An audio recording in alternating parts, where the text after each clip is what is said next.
अस्सलामुअलैकुम नाजरीन जी, मैं हूं नाइला भट्टी और आप देख रहे हैं न्यू BBC न्यूज HD। आइए शामिल करते हैं आज की अहम खबर शामिल करते हैं जिला सांगड़ से। हमारे न्यू BBC न्यूज़ के रिपोर्टर अहमद खान की रिपोर्ट के मुताबिक सांगड़ साइमा जट कत्ल या तिबी मौत मामला हल ना हो सका। गुज़िश्ता दिनों सिविल अस्पताल सांगड़ से एक खातून साइमा जट की डेड बॉडी बरामद हुई थी, इस वक्त ये पता नहीं चल सका कि ये कत्ल है या तिबी मौत है, लेकिन इस वक्त भी साइमा जट की मौत शकूक और शहाब से जुड़ी हुई थी। आखिरकार साइमा जट के गुस्सा फट पड़े। मकतूला के शोहर अली यार जट ने मुबैना इल्ज़ाम आयद करते हुए कहा कि मेरी बीवी का कत्ल बिलाल मलिक और दीगर साथियों ने किया।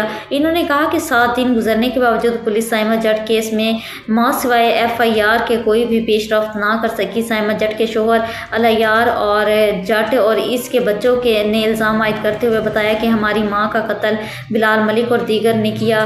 ताहाल पुलिस साइमा जट केस की गुत्थी सुलझाने में लगी हुई है। इन्होंने कहा कि इससे कबल मुलजिम बिलाल मलिक साइमा जट को कत्ल करने की धमकियां देता रहा है, जिससे संजोरो पुलिस ने तहफ़्फ़ुज़ का मुतालबा भी किया था। इन्होंने कहा कि बिलाल मलिक को बासर सियासी लोगों के आशीर्वाद हासिल है, अगर हमें इंसाफ ना मिला तो खुद सोजी करेंगे।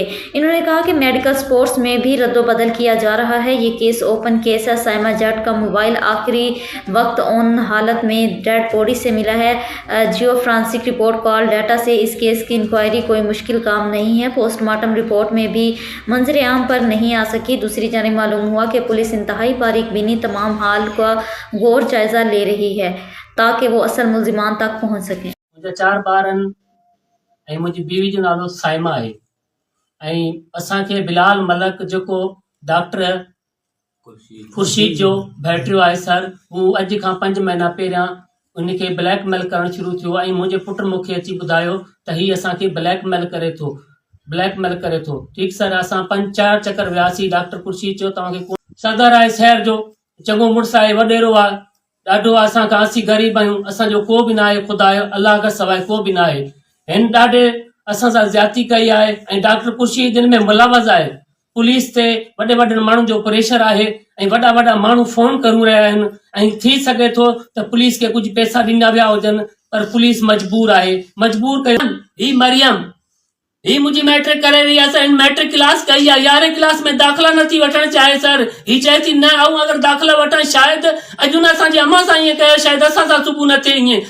ऐं सर घर नथा निकिरणु चाहियूं, असीं मजबूर आहियूं, असीं हिरासी आहिनि मुंहिंजा बच्चा घर खां ॿाहिरि। ही सर 2 क्लास में पढ़े सर, ही स्कूल नथो वञे, ही 5 क्लास में 6 क्लास में दाख़िला वरिती आहे सर, ही स्कूल नथो वञे। चई रहिया आहिनि त हिन माण्हू जी पारत हुजे, छो त ही सैयद जो पुटु आहे, छा मुंहिंजी घरवारी खे मारे छा मिलंदो हिनखे।